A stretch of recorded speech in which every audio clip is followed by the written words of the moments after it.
Magsiawit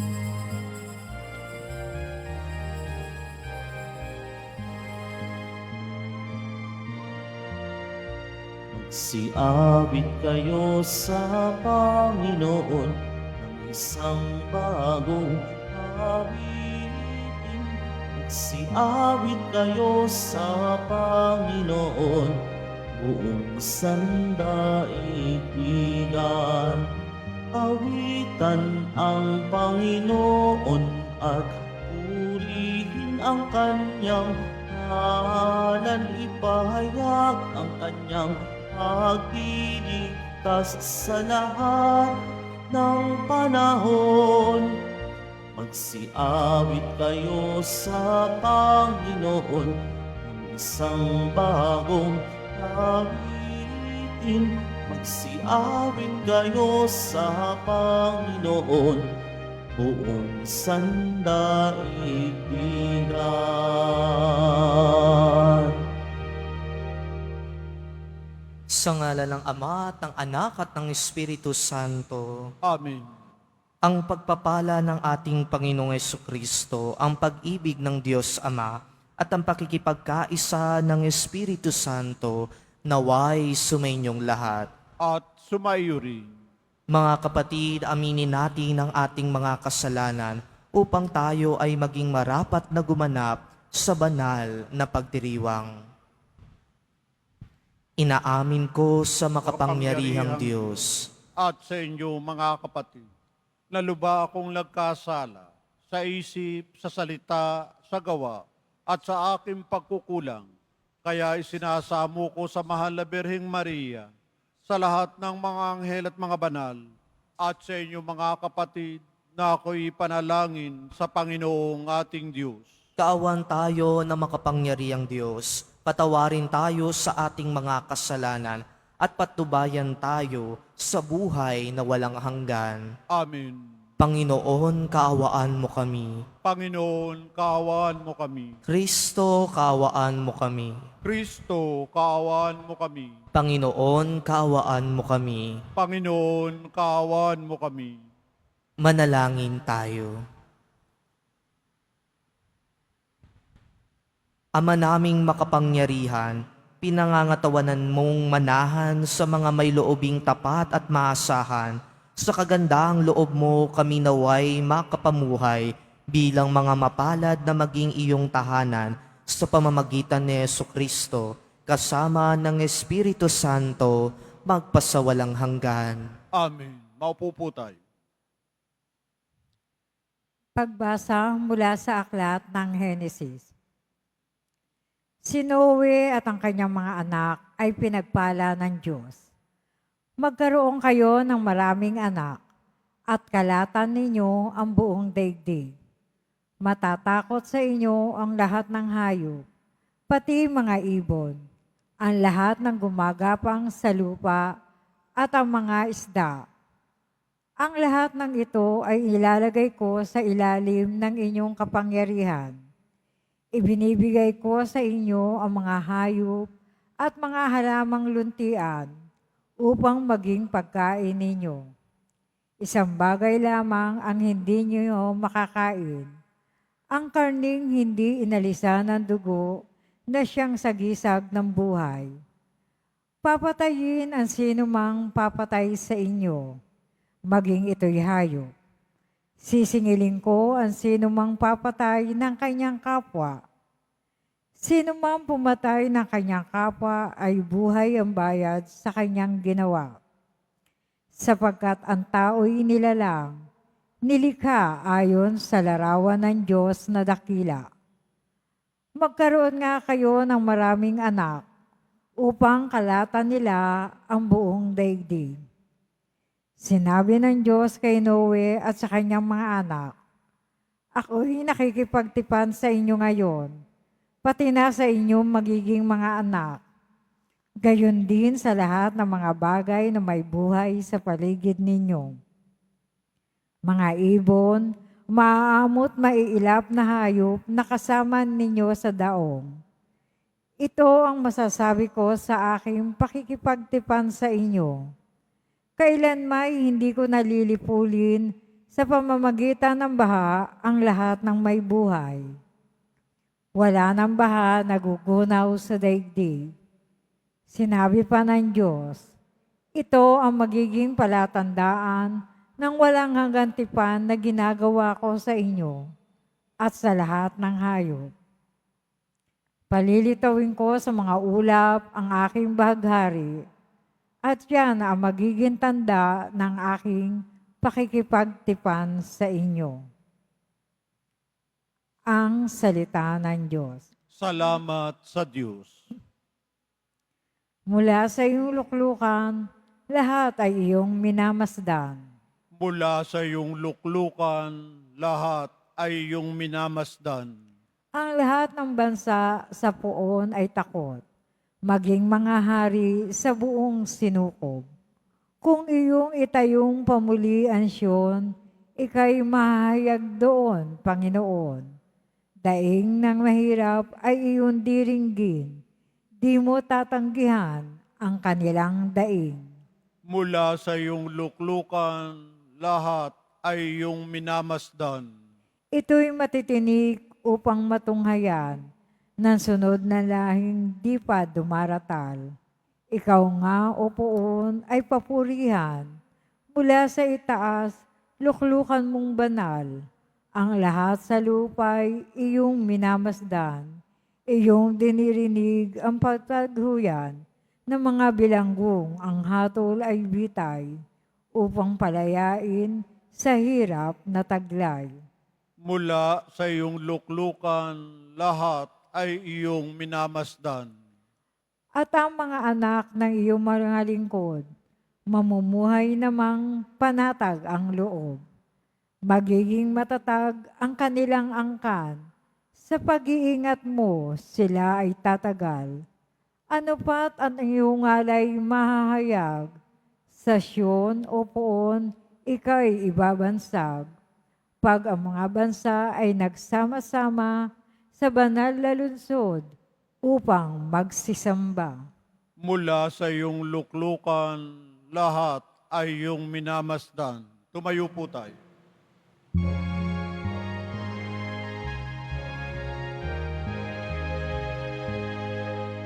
Alleluia, Alleluia, Alleluia,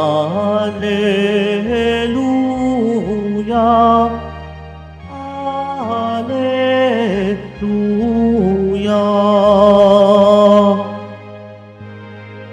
Espiritong bumubuhay, ang salita mo may kapal, buhay mo ang tinataglay. Alleluia,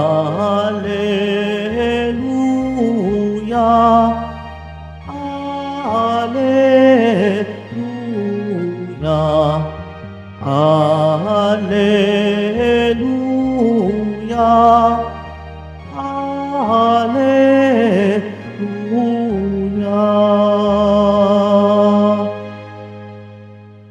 Sumainyo ang Panginoon. At sumayuri. Ang mabuting balita ng Panginoon ayon kay San Marcos. Papuri sa iyo, Panginoon.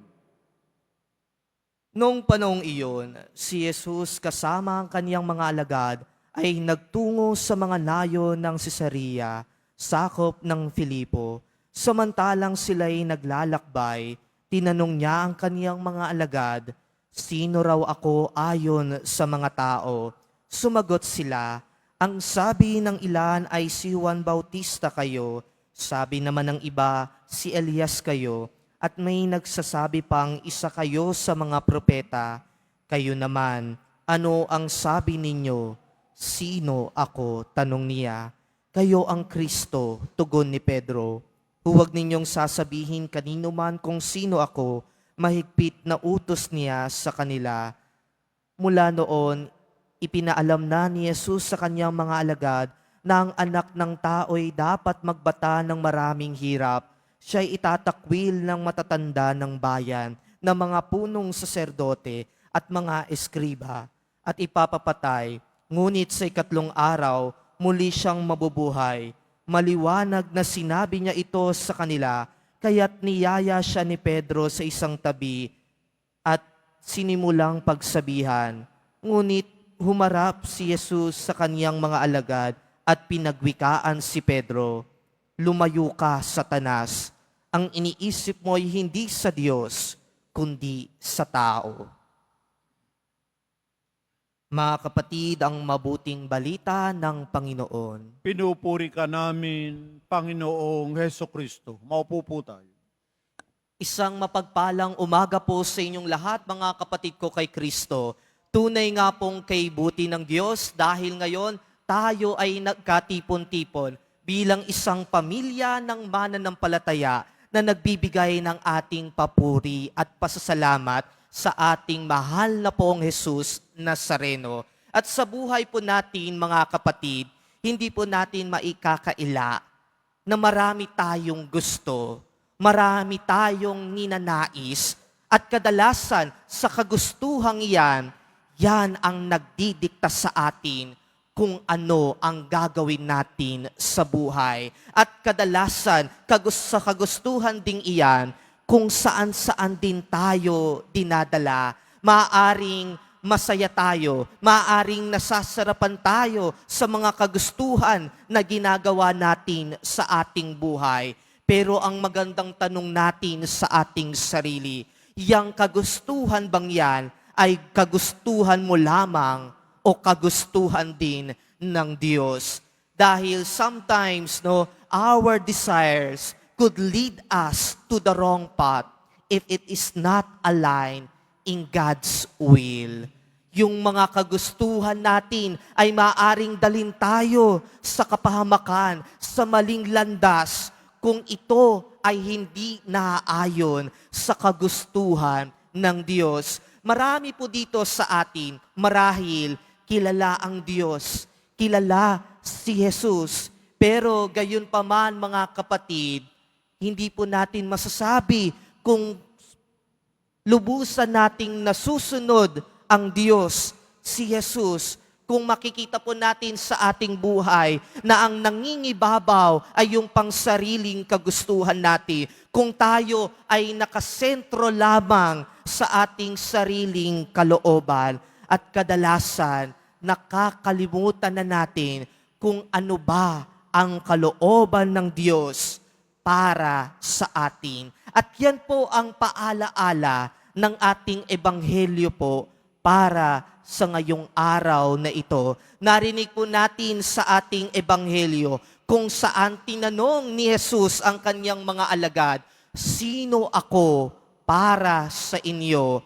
At sumagot si Pedro, at tama ang sagot ni Pedro na si Jesus ang Kristo. Siya ang Mesiyas, siya ang tagapagligtas. At pagkatapos sabihin nito ni Pedro, pinagsabihan naman siya ni Jesus ang kanyang mga alagad na dahil siya ang Mesiyas, siya ay magbabata ng hirap, siya ay mamamatay at muling mabubuhay. At nang marinig ito ni Pedro, tila bagay hindi niya matanggap ang kapalarang ito para kay Jesus. Dahil para sa kanya, ang konsepto ng Mesiyas ay hindi maghihirap, hindi makakaranas ng kahit na anong hirap. Dahil para sa kanya, ang tagumpay, dapat walang kahirapan. Para sa kanya, yung kaligtasan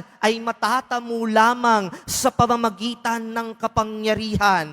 Pero ang ipinapakita ni Jesus at pinakita sa ating lahat na yung kaligtasan ay nagawa dahil sa pagsasakripisyo niya. Kaya naman po, mga kapatid, kung titingnan natin ang ating buhay, kadalasan tayo ay katulad ni Pedro. Kung minsan hindi natin maunawaan ng Diyos, hindi natin maunawaan si Jesus, kung paano siya gumagalaw at kumikilos sa ating buhay. Kasi mas nakatuon tayo at nakatingin tayo sa pangsariling kagustuhan natin. Kaya kung minsan mas hinahanap natin yung kasarapan ng buhay, yung kaligayahan, yung comfort ng buhay. Kaya nga po mga kapatid, tayo ay may tinatawag na misguided desire. At yung desire na yan ay mas ikinakabit natin sa mga makmundong bagay. At kung minsan, iniaalis na natin ang Diyos. Kaya naman kadalasan din sa mga nangyayari sa ating buhay, kinakailangan dapat pasok sa ating expectation. Kapag wala sa expectation natin, tila bagay, kay hirap maunawaan ano ba ang ibig kahulugan ng Diyos sa mga nangyayari sa aking buhay. Kasi sa mga expectation na yan yung mga standard at mga kagustuhan na siyang tinitingnan na natin sa pang-araw-araw nating buhay. Kaya naman po mga kapatid, sometimes our own desires conflict with God's plan for all of us.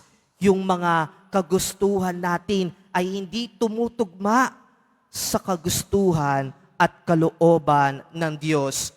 Katulad ni Pedro, marahil gusto rin nating masunod si Jesus Nazareno. Pero mga kapatid, we will just follow Jesus in our own terms. May mga kanya-kanya tayong terms. May mga gusto tayong mangyari. Lord, susunod lamang ako kung makakatanggap ako ng pera. Susunod lamang ako kung masisiyahan ako diyan sa pupuntahan ko. Kaya naman po mga kapatid, nakita natin kung paano pinagsabihan ni Jesus Nazareno si Pedro. At sinabi niya sa English, no, "Get behind me, Satan." Sa Tagalog, "Lumayo ka sa akin, Satanas." O sa literal na Tagalog, nung English translation na yan, pumunta ka sa aking likuran. Kasi kadalasan mga kapatid, madalas nating pinapangunahan ang Diyos sa ating buhay. Madalas nasa harapan tayo ni Jesus at hindi na natin makita si Jesus dahil nasa likuran lamang natin siya. Kaya naman ang ating sinusunod ay yung sariling kagustuhan lamang natin. Kaya ang paalala sa atin ni Jesus Nazareno, pumunta tayo sa kanyang likuran nang sa gayon, matutunan nating sundan siya. Matutunan nating yakapin ang kanyang kalooban.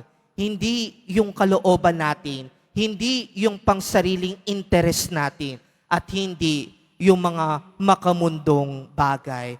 Kaya naman po mga kapatid, sa ating pagninilay, magandang tanungin natin ang ating sarili. Saan ba nakaugat yung mga kagustuhan natin sa buhay? Ito ba'y nakaugat sa makamundong bagay o nakaugat sa pagnanais nating makasunod ng lubusan kay Jesus Nazareno?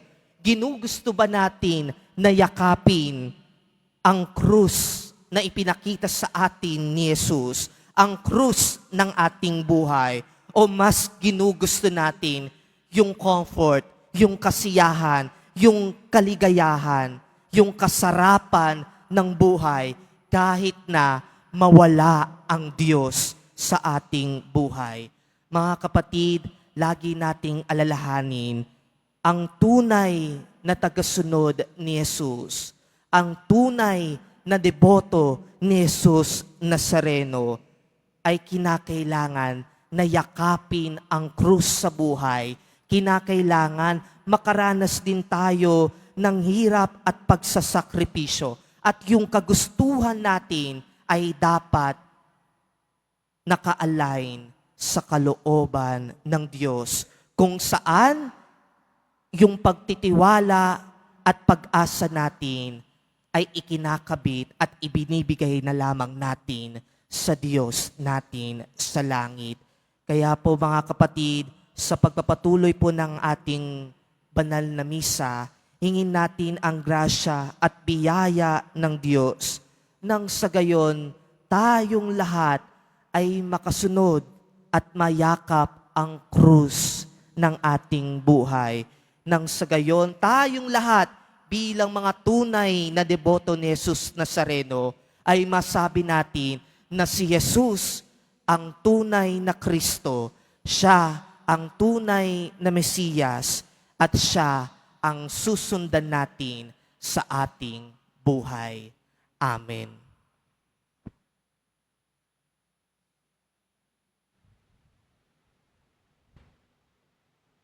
Tumayo po tayo.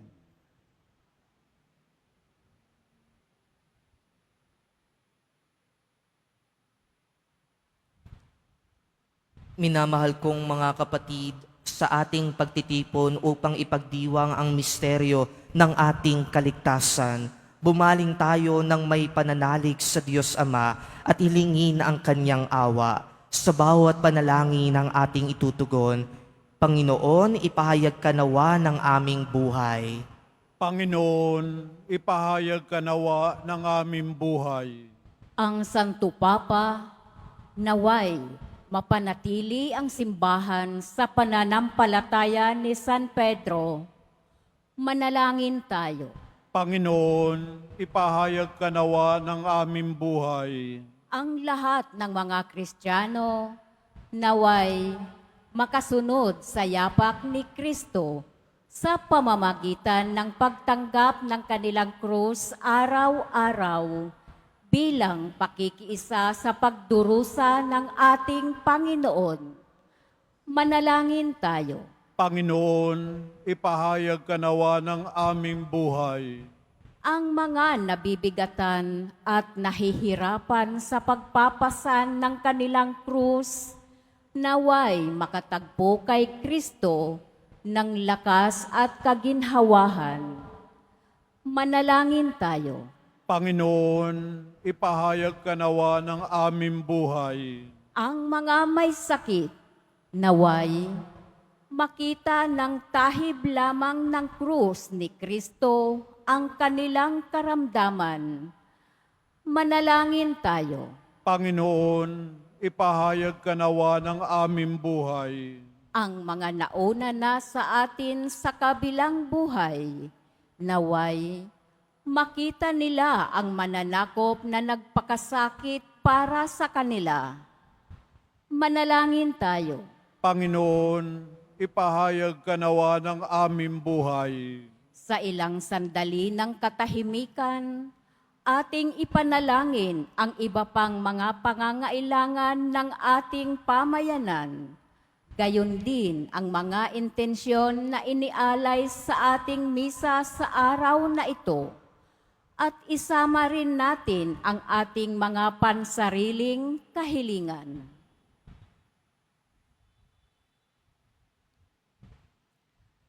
Manalangin tayo. Panginoon, ipahayag ka nawa ng aming buhay.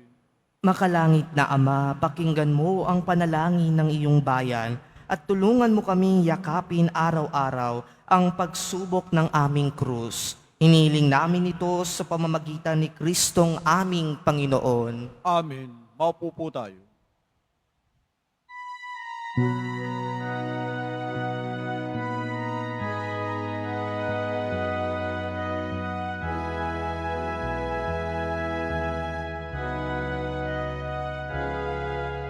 Ang maihahandog sa'yo, Panginoon, ay tinapay at anak mula sa iyong kamay. Sa iyong kabutihan,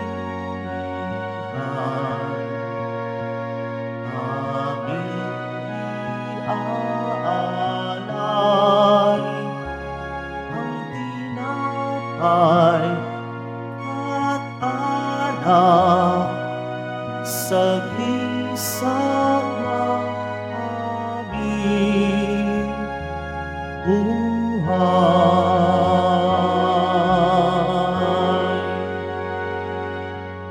Mayo po tayo. Manalangin kayo mga kapatid upang ang paghahain natin ay kalugdan ng Diyos amang makapangyarihan. Tanggapin nawa ng Panginoon itong paghahain sa iyong mga kamay, sa kapurihan niya at karangalan, sa ating kapakinabangan at sa buong sambayan na niyang banal.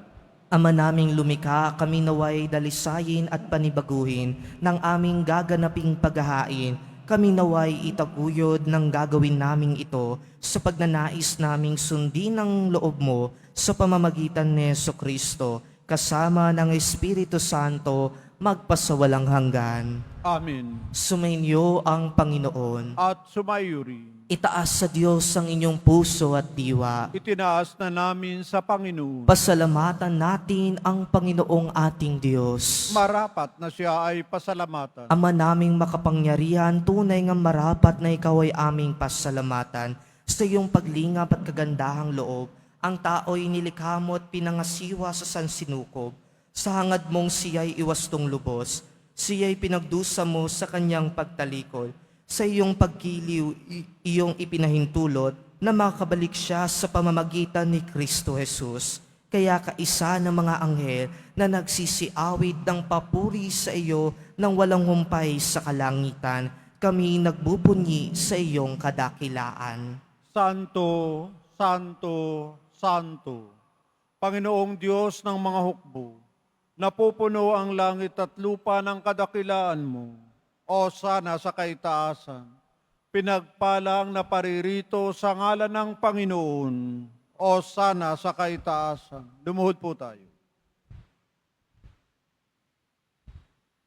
Ama naming banal, ikaw ang bukal ng tanang kabanalan, kaya't sa pamamagitan ng iyong Espiritu, gawin mong banal ang kaloob na ito upang para sa aming maging katawan at dugo ng aming Panginoong Hesukristo. Bago niya pinagtiis ang kusang loob na maging handog, hinawakan niya ang tinapay, pinasalamatan kanya, pinaghati-hati niya yon, iniabot sa kanyang mga alagad at sinabi, tanggapin niyong lahat ito at kanin. Ito ang aking katawan na iyahandog para sa inyo.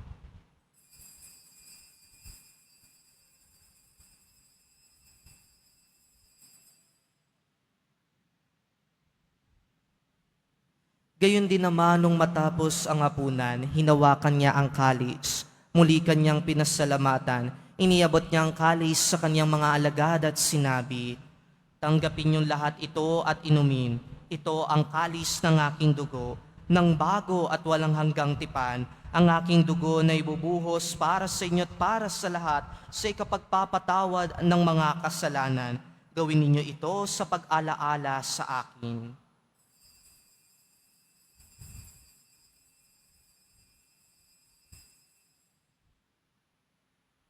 Tumayo po tayo. Ipagbunyi natin ang misteryo ng pananampalataya. Si Kristo'y namatay, si Kristo'y nabuhay, si Kristo'y babalik sa wakas ng panahon. Ama, ginagawa namin ngayon ang pag-alaala sa pagkamatay at muling pagkabuhay ng iyong anak. Kaya't inialay namin sa iyo ang tinapay na nagbibigay buhay at ang kalis na nagkakaloob ng kaligtasan. Kami nagpapasalamat dahil kami yung minarapat na tumayo sa harap mo para maglingkod sa iyo. Isinasamo namin kaming magsasalo-salo sa katawan at dugo ni Kristo ay mabuklod sa pagkakaisa sa pamamagitan ng Espiritu Santo. Ama, lingapin mo ang iyong simbahang laganap sa buong daigdig. Puspusin mo kami sa pag-ibig, kaisa ni Francisco na aming Papa, at ni Jose na aming obispo at ng tanang kaparian. Alalahanin mo rin ang mga kapatid naming nahimlay nang may pag-asang sila'y muling mabubuhay, gayon din ang lahat ng mga pumanaw. Kaawan mo sila at patuloyin sa iyong kaliwanagan. Kaawan mo at pakintapatin kaming lahat na makasalo sa iyong buhay na walang wakas. Kaisa na mahal na Birheng Maria na ina ng Diyos, ng kabiyak ng puso niyang si San Jose, kaisa ng mga apostol, ni San Juan Bautista, at ng lahat ng mga banal na namuhay dito sa daigdig ng kalugod-lugod sa iyo, may pagdiwang nawa namin ng pagpupuri sa ikararangal mo sa pamamagitan ng iyong anak na aming Panginoong Heso Kristo. Sa pamamagitan ni Kristo kasama niya at sa Kanya, ang lahat ng parangal at papuri ay sa iyo, Diyos Amang makapangyarihan, kasama ng Espiritu Santo, magpasawalang hanggan. Amen. Sa tagubilin ng mga nakagagaling na utos at turo ni Jesus na Panginoon natin at Diyos, ipahayag natin ng lakas loob. Ama namin, sumasalangit ka. Sambahin ang ngalan mo. Mapasa amin ang kaharian mo. Sundin ang loob mo dito sa lupa para nan sa langit. Bigyan mo kami ngayon ng aming kakanin sa araw-araw. At patawarin mo kami sa aming mga sala para ng pagpapatawad namin sa nagkakasala sa amin. At huwag mo kaming ipahintulot sa tukso at iadya mo kami sa lahat ng masama. Hiniling namin kami yadya sa lahat ng masama, pagkalooban ng kapayapaan araw-araw, iligtas sa kasalanan at ilayo sa lahat ng kapahamakan, samantalang aming pinananabikan ang dakilang araw ng pagpapahayag ng tagapagligtas naming si Heso Kristo. Sapagkat iyo ang kaharian at ang kapangyarihan at ang kapurihan magpakailanman. Amen. Panginoong Heso Kristo, sinabi mo sa iyong mga apostol, kapayapaan ang iniiwan ko sa inyo, ang aking kapayapaan ang ibinibigay ko sa inyo. Tungayan mo ang aming pananampalataya at huwag ang aming mga paulit-ulit na pagkakasala. Pagkalooban mo kami ng kapayapaan at pagkakaisa ayon sa iyong kalooban, kasama ng Espiritu Santo, magpasawalang hanggan. Amen. Ang kapayapaan ng Panginoon ay laging sumainyo. At sumayo rin. Magbigayan kayo ng kapayapaan sa isa't isa.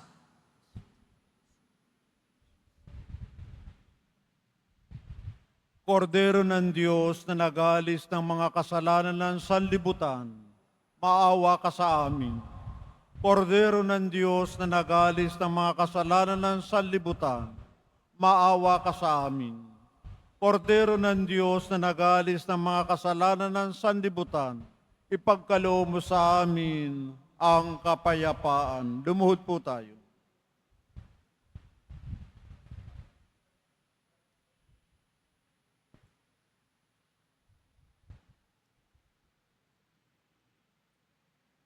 Mga kapatid, ito ang kordero ng Diyos.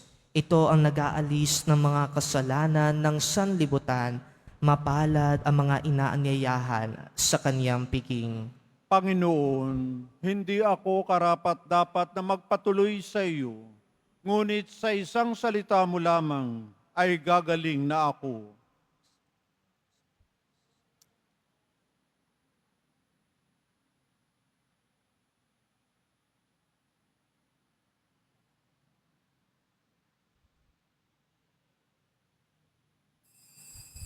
Para sa lahat ng tatanggap ng banal na komunyon, sasagot po tayo ng amin. Pagkasabi ng pari o ng lay minister ng katawan ni Kristo. At isubo agad sa bibig bago umalis sa harapan ng pari o lay minister. Sumunod po tayo.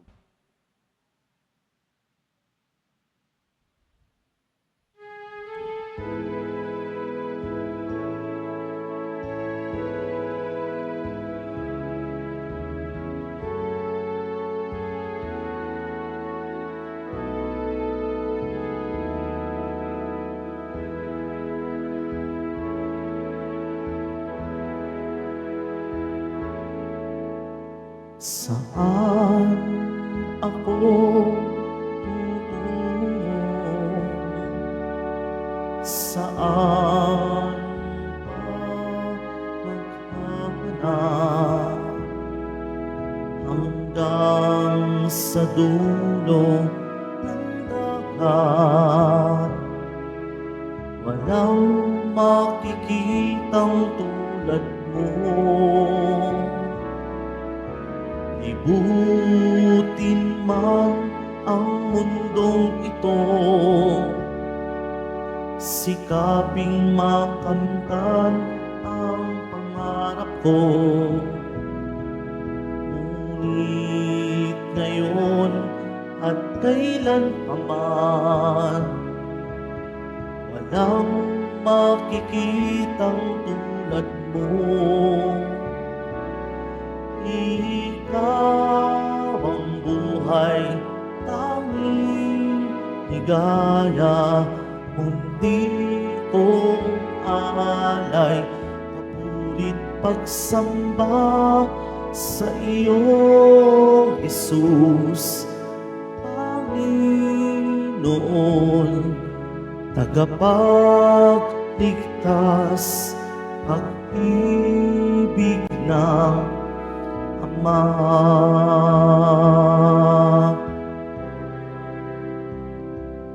Ikaw ang buhay, tanging ligaya, mundi kong alay, papurit pagsamba sa iyo, Jesus.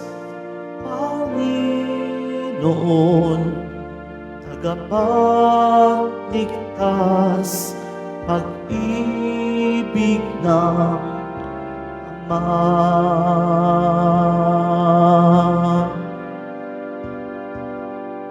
Tagapagligtas, pag-ibig ng Ama.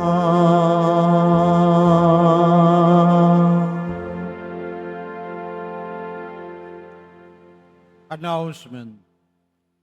Sa lahat po na may mga lumang palaspas na ginamit noong linggo ng palaspas, maaari nyo na pong dalhin sa simbahan ng mga ito hanggang February 28. At ipinakikiusap na bago dalhin ay alisin na ang ribbon, wires at mga estampita nito. Ito po ay susunugin sa darating na March 4, 2025, Martes, bago ang Miyerkules ng Abo sa March 5, 2025.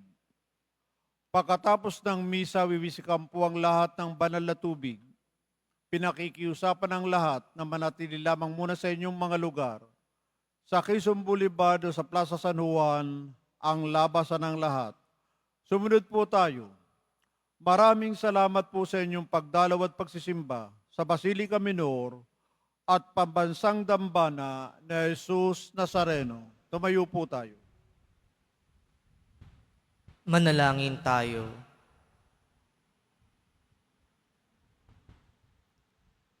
Ama naming mapagmahal, kaming pinapagsalo mo sa banal na pakikinabang, ay gawin mong laging manabik na pagsaluhan ng kaloob mong ito sa aming ikabubuhay sa pamamagitan ni Jesucristo, kasama ng Espiritu Santo, magpasawalang hanggan. Amen. Sumainyo ang Panginoon. At sumayo rin. Mahal na pong Jesus Nazareno, inihayag mo sa pamamagitan ng krus ang walang maliw na pag-ibig ng Diyos sa sangkatauhan. Pakinggan mo ang kahilingan, lalo na para sa mga nangangailangan ng iyong tulong at awa. Makamtam nawa namin ang iyong kasagutan na may utang na loob na tinatanaw. Basbasan din po ninyo itong mga imahen at dasalan upang lalo kaming manalangin at magtiwala.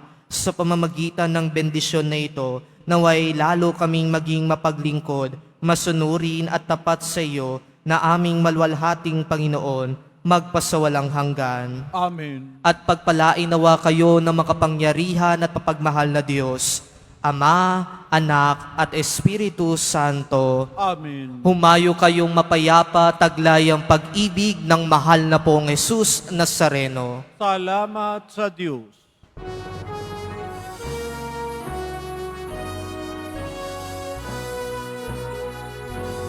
Nuestro Padre Jesus Nazareno, sinasamba ka namin.